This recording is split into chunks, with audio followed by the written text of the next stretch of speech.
Welcome to the Art of Lifting podcast. Today I am joined by Jayne. It feels weird not saying your full name, Jayne Jones. Did you want to just introduce yourself a little bit? Yeah, my name's Jayne. I am an Irish powerlifter living in the UK, and I'm also working as a powerlifting and nutrition coach for powerlifting as well. Perfect. Thank you for that. So first question I ask everyone that comes on is, how did you find powerlifting? Yeah, so I started going to the gym in 2018, and I just started doing sort of like general strength training.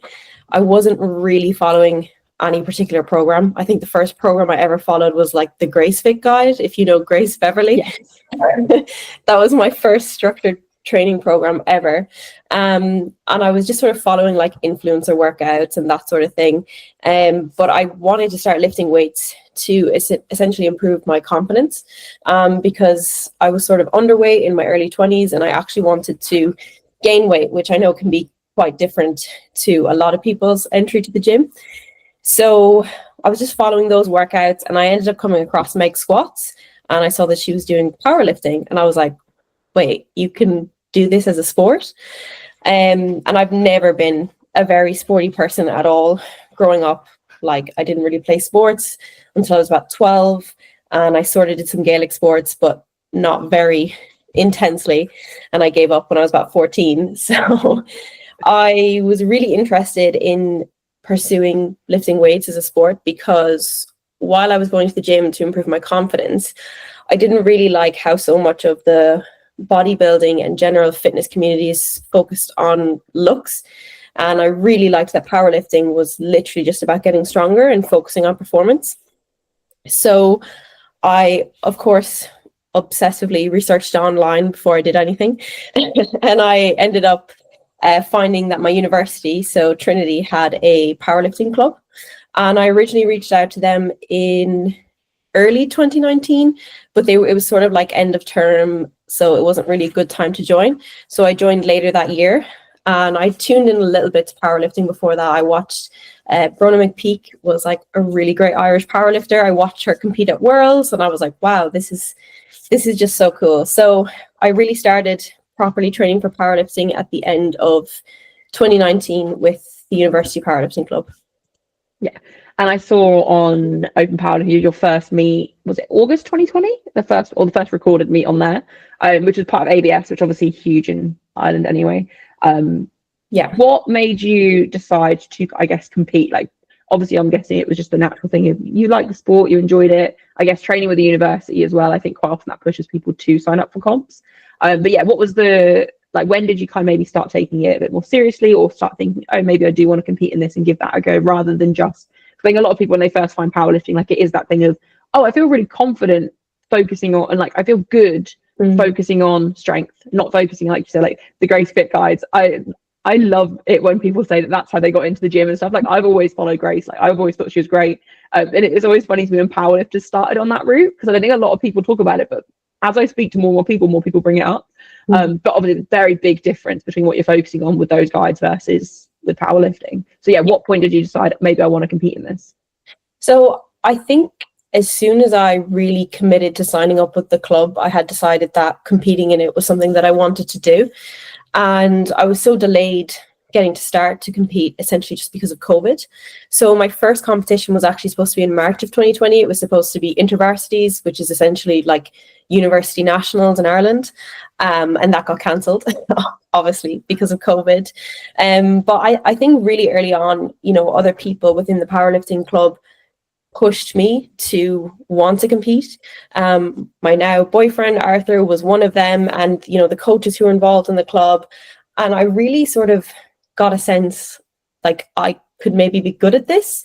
And saying I've not been a sporty person at all growing up, sports was never something that I thought I could be good at. I really threw myself into academics and that sort of stuff, and I thrived there. But I was never good at sports. So to hear other people say, like, I think you have potential in this and I think you could be good at this.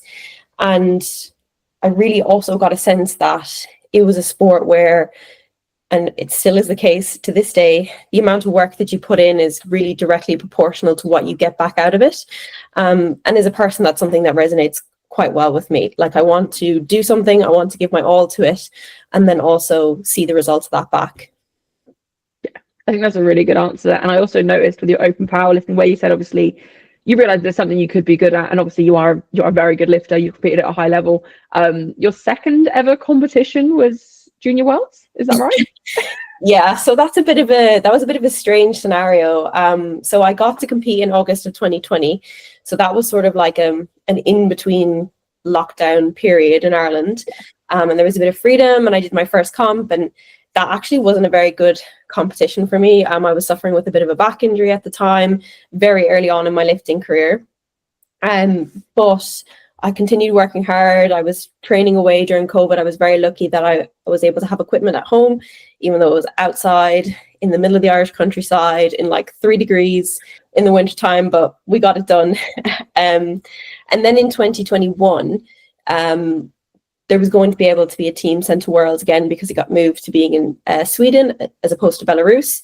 And I was essentially invited to trial for that team based on the fact that I'd competed the previous year. And it was just sort of a bit of a strange selection year. So they invited people who'd previously done it well at junior nationals and who were still juniors. And then they sort of invited a couple of people who hadn't made teams yet to trial for it. So I did that competition, but it wasn't really, it's not an official competition. It's kind of like, you know, when you do squads or whatever, and you just have to go and put up attempts.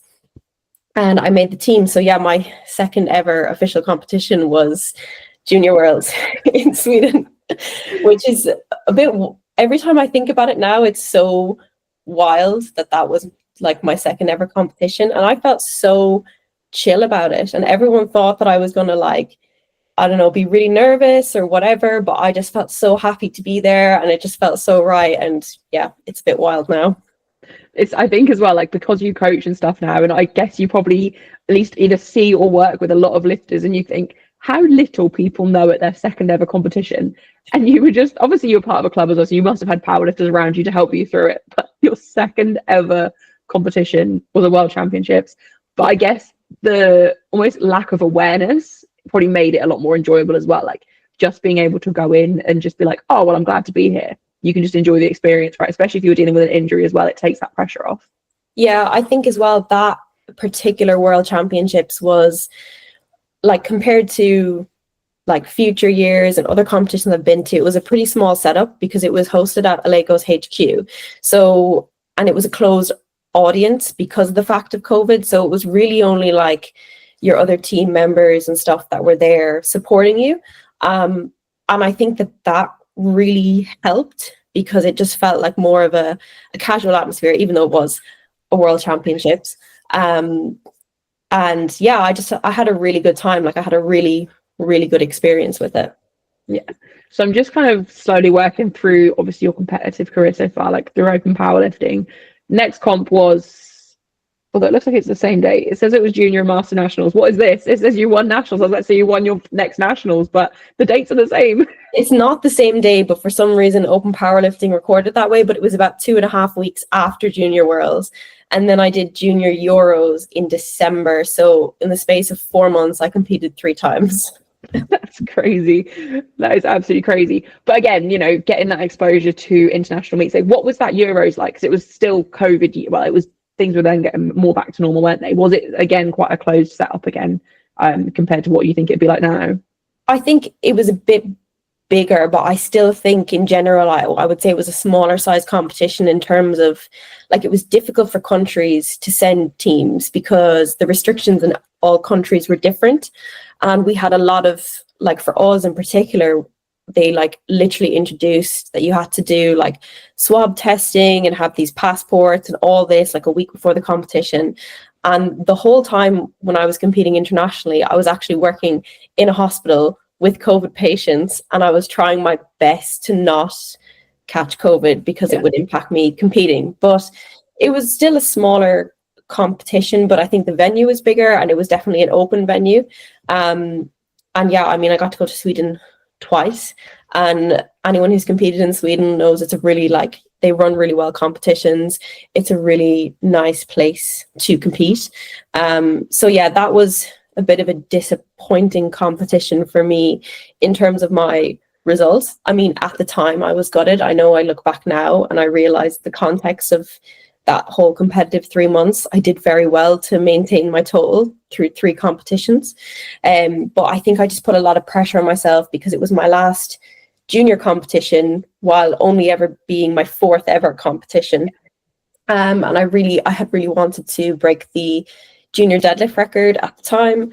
And I think when you're a junior lifter, you can get really, really bogged down in records. And it's just like, having a record is nice and breaking a record is a very good achievement.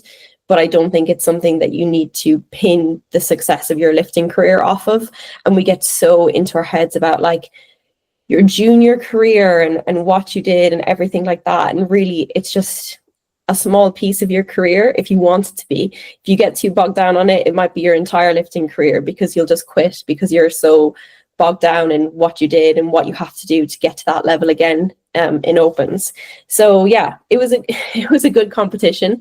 I remember being disappointed with myself at the time, but now I look back at it obviously with a different lens. Yeah, I really like that you started to talk about that transition into open, because I was actually going to ask you how you found transitioning into the open, because obviously you were thrown in straight away. I know you didn't have maybe the meets you wanted at your internationals, but literally straight away you were thrown in at a high level. But you obviously started the sport towards the end of your junior career. You've now transitioned into the open. You have made it back to the international platform, which in the open especially is obviously an amazing achievement. And I just want to ask you how you found that transition. I think I found it very tough because I wasn't a lifter that, I think you've got 2 types of juniors, right? You've got the ones who are instantly competitive in the open already, or like they're already being competitive in the open as juniors. And we're actually seeing that a lot more on the international stage now as well. And then you've got people who you're the best junior, you know, in your country for your age, but there's a big gap between you and what's good in the open. And I found that transition quite tough because I think there was about 50 kilos between what I was doing as a junior and what would be good again as an open lifter. And I also decided to go up a weight class. So I made it harder for myself. But that was because I didn't want to, I suppose, limit my potential long term. I knew I needed to put on muscle mass in order to get stronger and be a better lifter. But I remember putting immense pressure on myself. That first competition that I did, I think I did open nationals, which was fine, which was pretty close after. And I actually did pretty well at that comp. That was my last ever comp as a 63 lifter.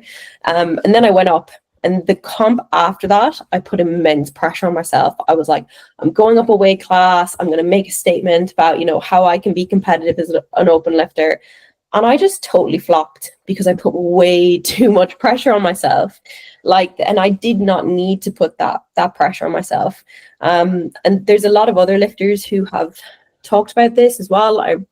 Alba Bostrom's episode with King of the Lifts, you know, she talked about how we really need to focus on that development phase and helping lifters through that transition. And I think we often, it's the same in all sports, right? We want to look at like what's hot right now, who's doing really well right now. But you have to, I think, look at the lifters who have the potential to be good again in the future, but it's just going to take them some time to get there, and just years of lifting experience as well. You know, I only started going to the gym in 2018. So my training age was still quite young. I needed to put more time under my belt in order to get stronger. So yeah, I think the last 2 years, I'm really just like, I have such a different perspective from when I first came out of juniors. And I really wish that a lot of people could do better with that transition. And I think that's on us in terms of like national team development and other lifters like myself who've gone through it to, you know, talk about our experience and show these lifters, just because you're not making the team straight away again doesn't mean it's not possible for you in the future. And that's also a really good reason to have development teams. So like Western Euros, which Ireland and GB both send teams to, that was a really good marker for me to aim for, to be like, it's not at the level yet of being like a Worlds and a Euros, which obviously I do want to get to again as an open lifter, but it's a nice target between those that I can aim for. Yeah, I really like that answer. And I think I was actually the same. When I got injured right at the end of my junior career, and I actually nearly quit the sport. Like, I was still kind of training a bit, but I wasn't as committed as I was. And it's really only been the last couple of years because I suddenly had this moment. And I think it's just a maturity thing. Obviously, as you get a little bit older, you see more people in the sport, you get a bit more experience in the sport, where I suddenly realized that like, it's not the end. Like, if I want to do well, I can still get back to that. I just have to keep working. And it's like, it's not instant gratification, is it? And I think sometimes when you come in as a junior, like, especially, I guess for someone like yourself, like, you didn't even really have a sporting background. Like you said, you didn't even enjoy sports. Like, you just found powerlifting, you kind of fell in love with it.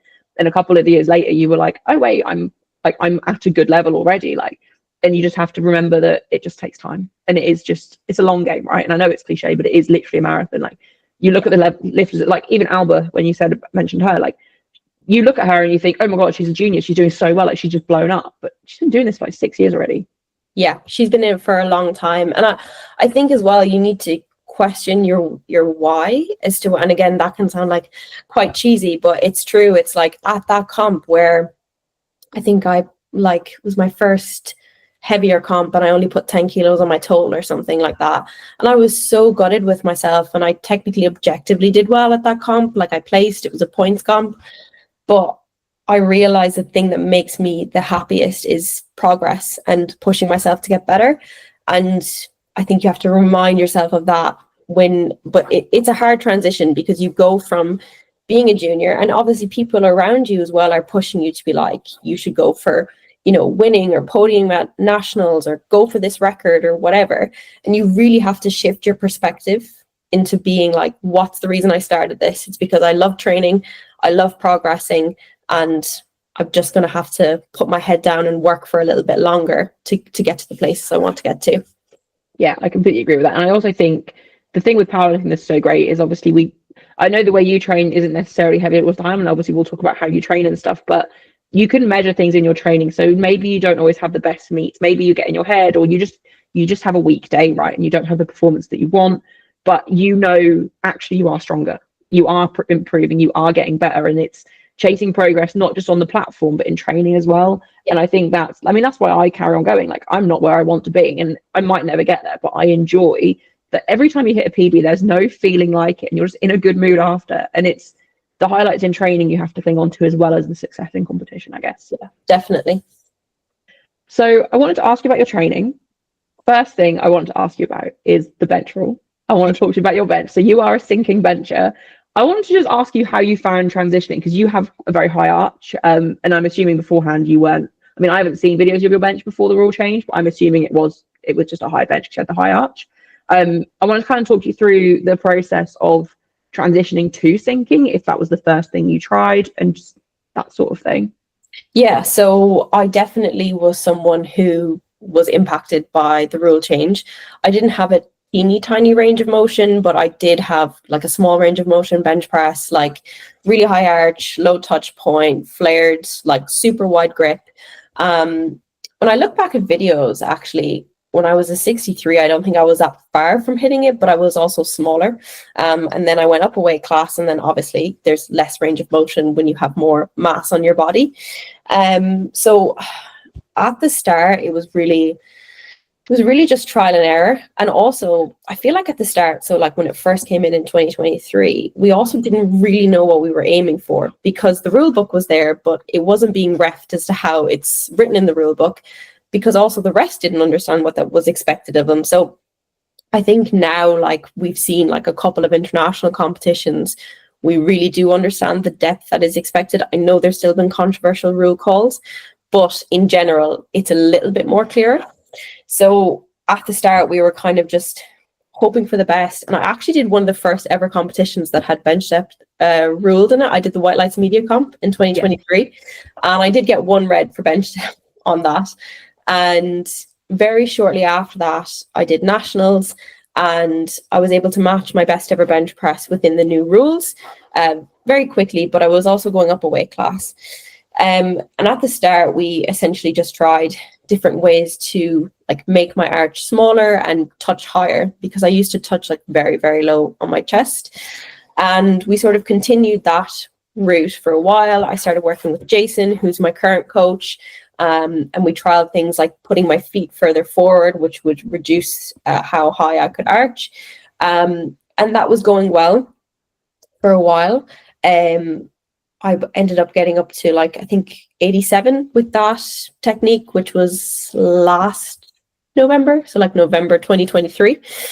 And then I started to have shoulder issues. So essentially I was doing like flared grip, super high touch, and I was using my chest and my shoulders to bench press probably more than I ever had.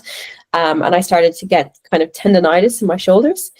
And then I went to Worlds in Lithuania. I went coaching with the Irish team, and I saw Megan and Alba both do really, really well with the sink. And I was like, I think I need to give this a try, because I think it could be a way for me to keep my shoulder healthier. Obviously, I was doing rehab work and everything like that as well.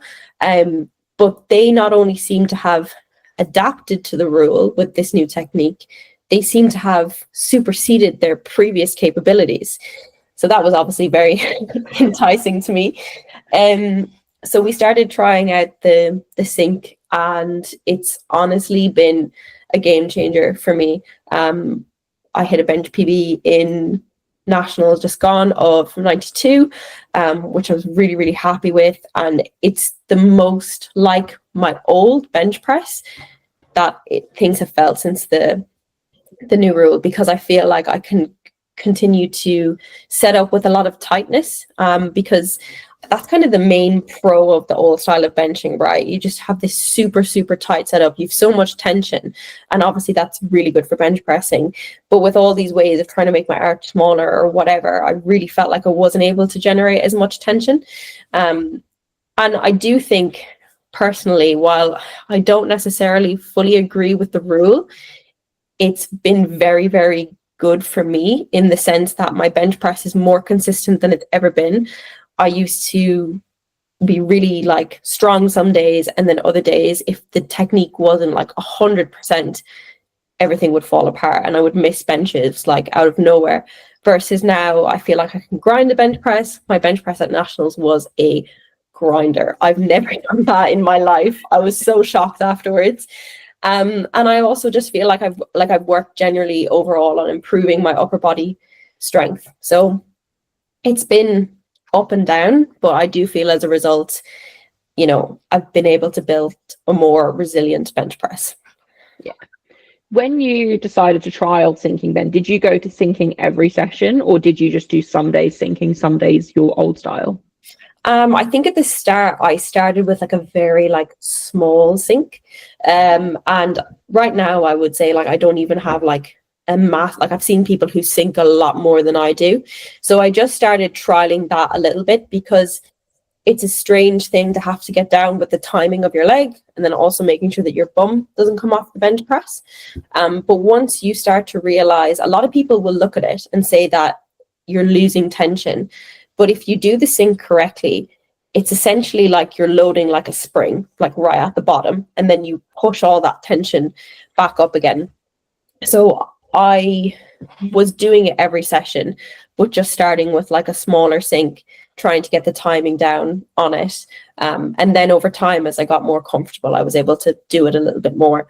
And I also think that's a really good aspect of it as a technique as well, because if you go to a competition and you sink and you get a red light for depth, you can just sink a little bit further, versus before, when I was doing like a soft touch bench press, you're kind of like, how am I supposed to adapt this in the moment if the referee isn't happy with the depth that I'm showing? Versus when you sink, you can sort of adapt it to the circumstances of that day, if that makes sense. Yeah, absolutely. I like that you use the analogy of a spring as well, because I think Megan is probably the most common like example here. Like if you watch, as it like it looks almost picture perfect, like you can see that spring back up.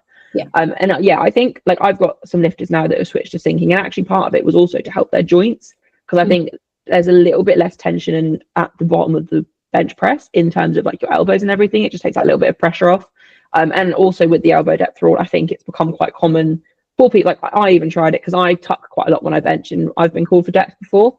And so I was trying to flare more, but actually that just resulted in my shoulders being more and more painful, and it just doesn't work for me. So I'm kind of transitioning to, like you said, almost like a slight sink, but with my old style as well, and just getting, and actually the less pressure when it gets to my chest feels really nice. Yeah. It's just learning that skill. Another question I had for you.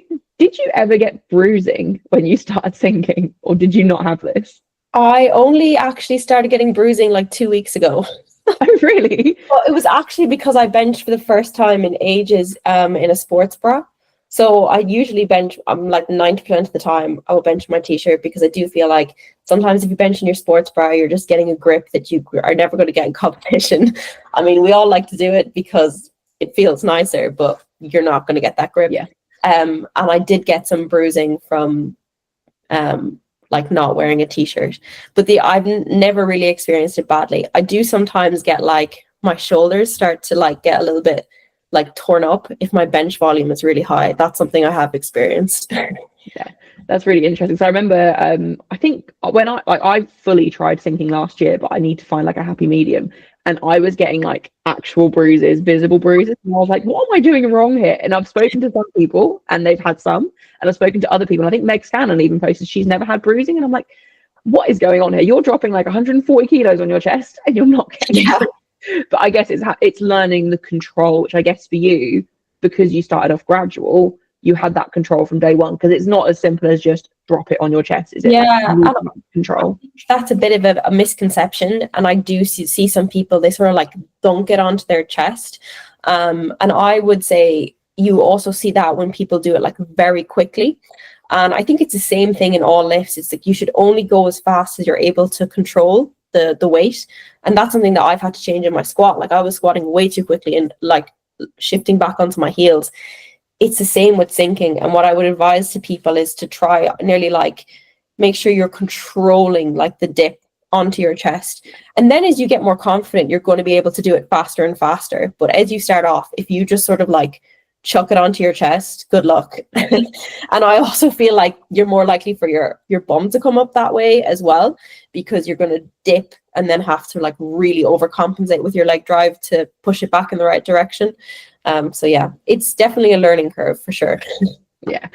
Next question I wanted to ask you about was partly about your own training, but also about your coaching as well. So you are coached by, you mentioned Jason from TSG, Yeah. but you're also a coach with TSG. So firstly, I just wanted to ask, at what point in your lifting did you decide to go down the coaching avenue? Yeah, so oh God, how long ago is it now? The end of 2022, I did the TSG mentorship. So they now do their powerlifting coaching internships, which anybody can do like as an online classroom. But at the time it was like an apply, and they used to select a couple of people to go forward for it. And I saw that Tori, who's also a coach with the Strength Guy, who I had followed since Junior Worlds, had done it. And I was really interested in becoming a coach, but I had no coaching background. So I pursued that because I thought it would be a really good way for me to learn about programming, because that's the main thing I wanted to learn about. I'd been working as a nutrition coach in powerlifting since 2020, because I did my degree in dietetics, and I used to work as a dietitian. So that was something I was fully comfortable in, and I knew I had the skill set for like working with clients. But my knowledge on programming and periodization and everything like that was not good. So I decided to apply for that, and I was lucky enough to go forward with it. And after that, then Jason asked me to be a coach with the Strength Guys.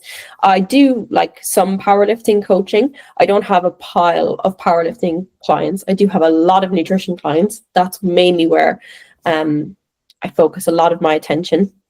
But that mentorship was so helpful for me in terms of really understanding all aspects of programming and coaching, and like the real nitty-gritty parts of it.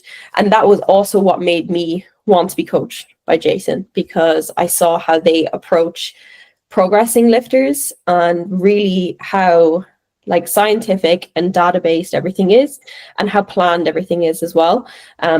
That's just something I like to plan. I like to organize, but I also like to, as a lifter, I like to understand what we're doing and why we're doing it and what the goal is. And I think as a coach, like you have a responsibility to really be like, if we're aiming for this, what are we trying to do to get there, instead of just aiming for it and not really having any plan in place. And you can put a plan in place and it might not work. I'm not saying just because they plan to do XYZ, it means it's going to work. But at least there is direction and everybody feels like there's direction and you're trying to achieve something. So yeah, that course made me want to be coached by Jason, because I really felt like I was in that, I was a year post aging out of juniors at that point, and I had made a lot of progress with my previous coach. Like, he added over 100 kilos to my total in the time that we've been together. But I sort of felt like I needed that next step to really progress and get where I wanted to be as an open lifter. So yeah, I started with a coach with TSG in January of 2023, and I've been working with them ever since. Yeah, I think it's really cool. Like, it sounds like it was almost like fate in a way of, obviously you're that type of, like, you are a more of a sciencey, like you mentioned, obviously you're very academic, and you seem like someone that is very much like, you want to, like, if you find something you're interested in, like you mentioned, obviously when you first found powerlifting, you researched everything you need to know. And obviously, like, when I've listened to like Jason and the TSG coaches talk on podcasts and stuff, like, they are so, like you said, data driven, very specific. And I remember when I was trying to learn more, like, I would listen to any podcasts I could find that these coaches had done. And something I always really liked about when Jason spoke was just how data driven and scientific he's made powerlifting coaching. And the fact that you obviously did their mentorship, their program, like their course, and then obviously that resonated with you so well. Like, it's very cool that that was the course you picked, if that makes sense. Like, that probably is part of why you picked it, because I'm sure you looked into it. But of all the different mentorships and stuff out there, like, it's really cool that that's the one you found. And obviously now you've moved over to him as your coach, you're working with them as well. Like, it's helped with your career, and it's obviously helped with your total too. Yeah. It all worked out pretty nice, I would say. Definitely. So with your training, we kind of briefly spoke about your training before we obviously started recording. TSG do program a bit differently to what a lot of coaches do, I think, and like a lot of the current trendy way of coaching. I wondered if you could maybe explain a little bit of like what your training looks like versus maybe like the typical like blocks that people are maybe doing at the moment. Yeah, so I think I would say in general, TSG definitely has like a way that it programs, but I think a misconception as well is that every coach in TSG programs the exact same as each other, and that's just absolutely not true. We have lots of different coaches with different backgrounds and skill sets, and they all have their different approaches. And we actually have within the team, a lot of coaches like collaborate on lifters. So we'll have like two coaches collaborating together, working on the one athlete, and that helps bring in different programming perspectives as well, which is really cool. So I'm coached by Jason, and my training approach, which works really, really well for me, I would say the main difference is I do a lot of straight sets in my training. I have top sets sometimes, mainly in terms of a single, but a lot of my days would be, coming in and doing maybe a 4x4 or 3x5 at a specific intensity that's programmed. And then I would rate the RPE afterwards for the given set. So, a lot of training approaches nowadays are, a set RPE and the lifter comes in and selects the weight. So that's a bit of a difference in how I train. And I've really, really liked doing it this way because it's kind of one less bonus on me as a lifter to have to come in and make sure that I select the right weight. Is having the weight programmed. Now, that's not to say I never do RPE. I will often do RPE with, let's just say, bench singles or something like that. If we're, looking at hitting a top single on that, it might be to work up to a specific RPE.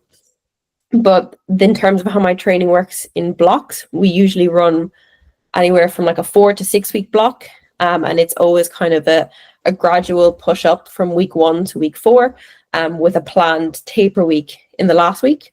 So it's not necessarily a deload week. So we don't drop the intensity, we just drop the volume. And during that week, I will usually have some sort of assessment. So that could be, a single with rate the RPE. It could be an AMRAP set. And that week is essentially to assess the work that we've done and whether we think that we're kind of progressing my lifts in the right direction. So I've also really liked that as part of my training because, first of all, when you have big goals, they can seem really, really far away. And it's sort of like part of that like SMART goal framework where you break your big goal down into smaller goals. And also when you kind of have long training periods in front of you, it can be hard to motivate yourself if you're not in like a competition season. You know, we all get the most excited to do heavy weights. Like it just is what it is, no matter how motivated you are. So it's nice to feel like at the end of the block, you're working towards something that's going to give you an idea of where you're at, and have a little bit of a test without necessarily like having a test, which is you maxing out, which obviously the more we max out and the more we go closer to that ceiling, it's going to be less productive for our overall work. So yeah, that's kind of a brief snapshot of specifically how Jason works with me. Yeah, I think that's a really interesting way of looking at it as well. And I think that's really interesting.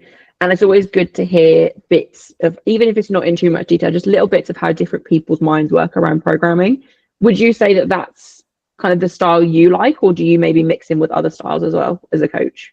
Yeah, I definitely would say I program quite similar to that. But yeah, there are different aspects that I would bring in myself. I do like to, as I said, use some RPE work when it comes to bench press more so than other lifts. Just because I also feel like when you go heavier with bench press, like you can recover quicker from it. It's not the same as doing like a 95% squat single if you do a 95% bench press single. But I really just love how strategic it is. You know, we're planning out the next 6 weeks, what we want to achieve and how we're going to get there. So yeah, that is something that I would apply within my own coaching as well. Yeah, no, I really, really like that. So kind of going back to you as the athlete, you've recently done nationals. I say recently, I don't actually know what date it was. Nationals was your last comp, November. So yeah, fairly recently. You placed second at Open Nationals, which second year as a junior, not as a junior, out of juniors. Third, yeah, big achievement, placing second. What is next for you as an athlete? What goals have you got at the moment? Yeah, so I think like coming second at nationals was a big like personal achievement for me. Coming into nationals last year, just gone, my goal was to make the podium, and I had set that as a goal since nationals 2023, which the same as the British calendar, we actually had like 18 months in between nationals as opposed to a year because of the way Euros changed into the international calendar.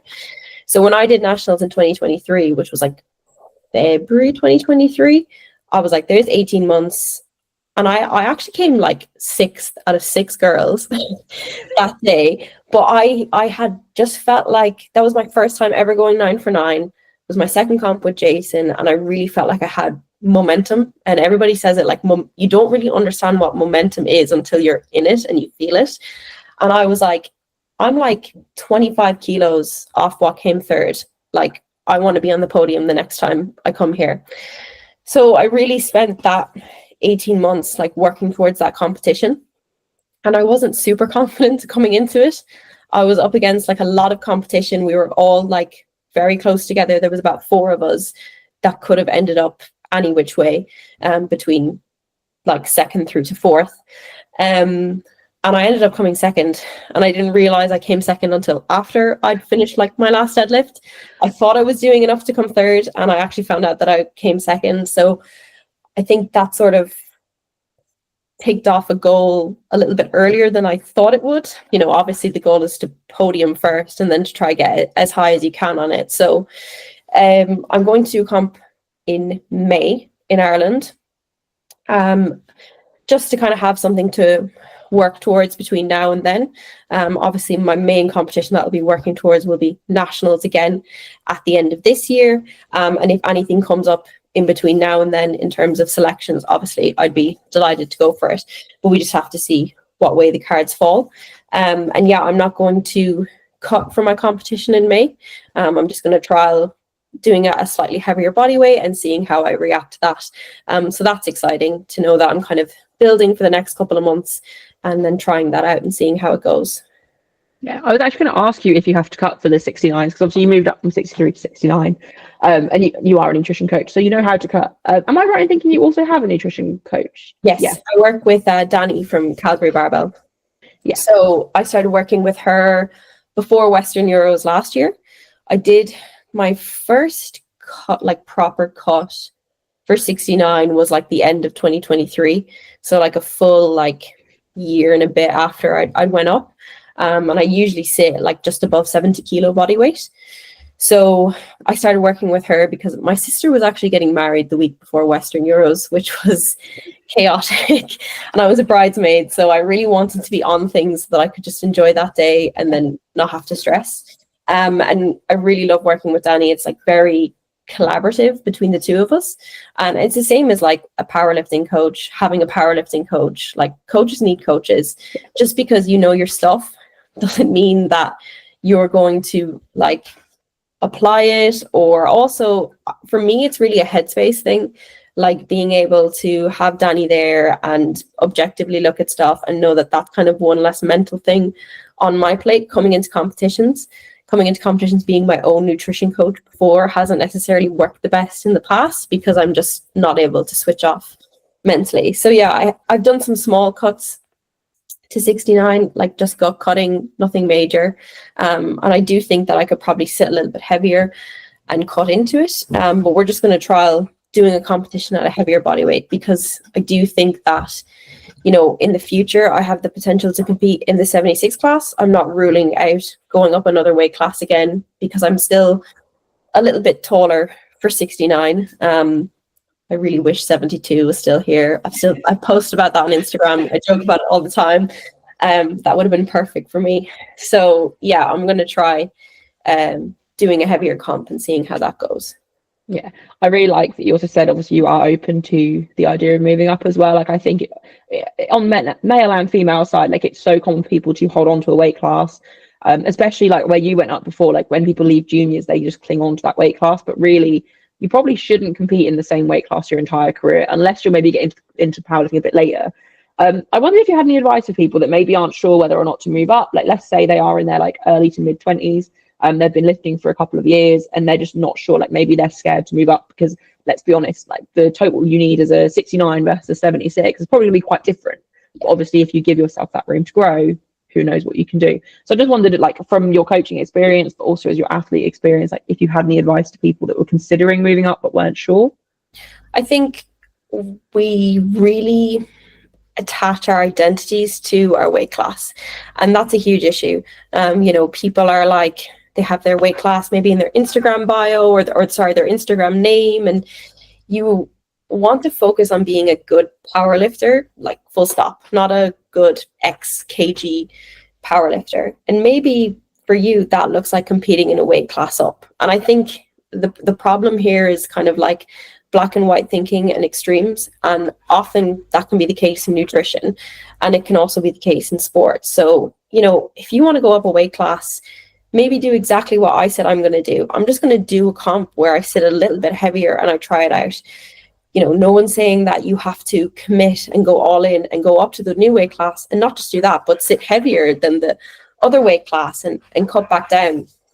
And for me, you know, I've already gone up one and I've realized I still have potential to put on more muscle on my frame. And I genuinely think, like, if you look at the elite level powerlifters, like how much muscle mass they have, I really think like getting more muscle is the name of the game. Like you're just going to increase the potential that you have to lift heavier weights.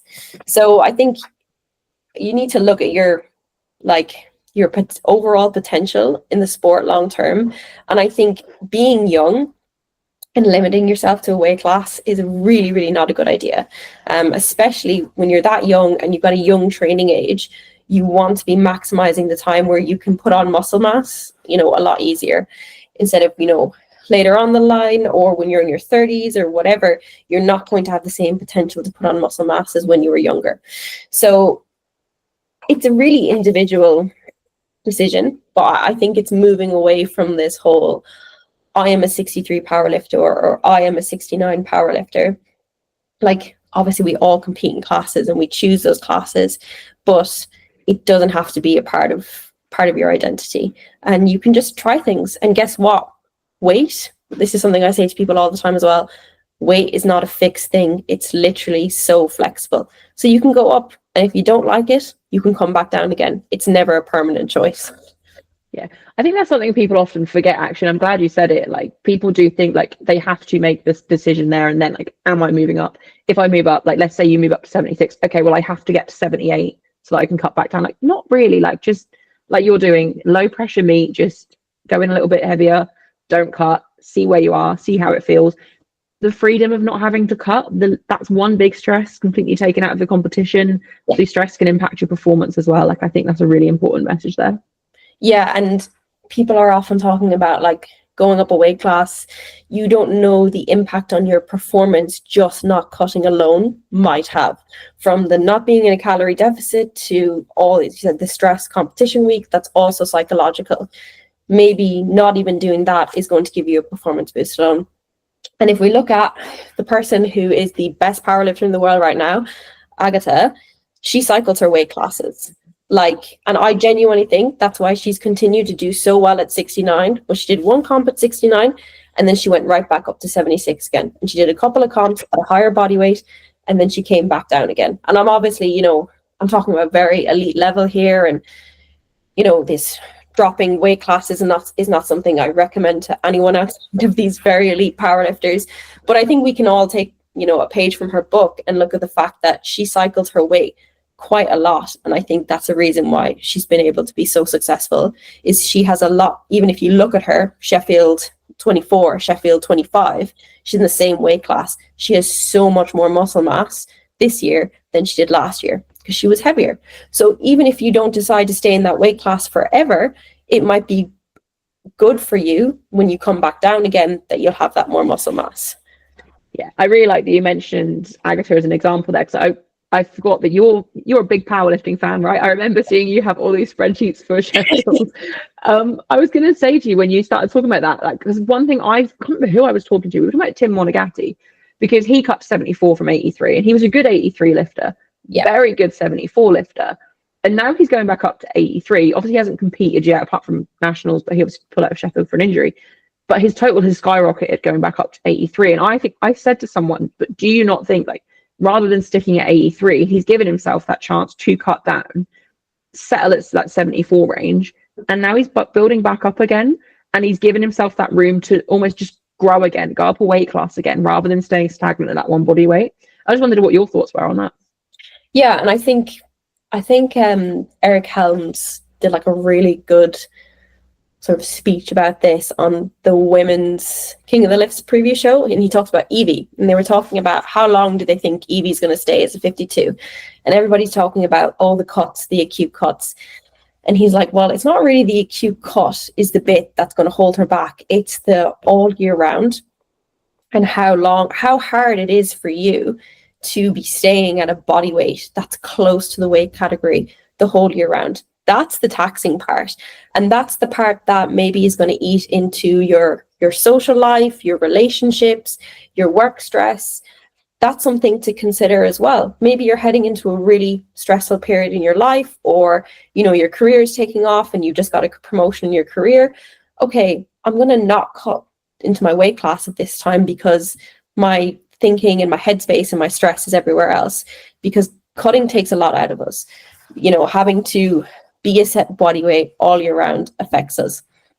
So I think that's the thing that people have to consider as well, is what's happening outside of that week or that month leading into competition. And Tim came down and he did really, really well. Like, he almost won Worlds in 2023, that really tight competition. And I think it was a smart move for him to know when, I've had enough now and I need to go back up. And he's obviously suffering with an injury as well, and staying at low body weights can predispose you to injury and overtraining and everything like that. So it's kind of like it's definitely a multifactorial decision. But if you are starting to find that maybe, you know, let's just say you're a 63 lifter, having to stay at 65 all year round is getting harder and harder and harder for you, and you find yourself veering more towards 66 and 67, it might be time to consider going up. And you also might just have more muscle mass, because guess what? We train to lift weights, which means we're going to put on more muscle mass over time. Yeah, no, I think that's a very good answer. And it's a good kind of message to kind of wrap up on. Before we completely wrap up, though, I wanted to just ask if there's anything you've got coming up that you wanted to shout out. Obviously, shout out your socials, if you've got coaching spaces, just things like that. Yeah, so I have all of my sort of coaching links on my Instagram page, everything there kind of for nutrition coaching. and powerlifting coaching as well. And if anyone ever has any questions about weight cutting, anything like that, other coaches as well, please just reach out to me on Instagram. I'm more than happy to help. Brilliant. Thank you for joining me. Thank you so much.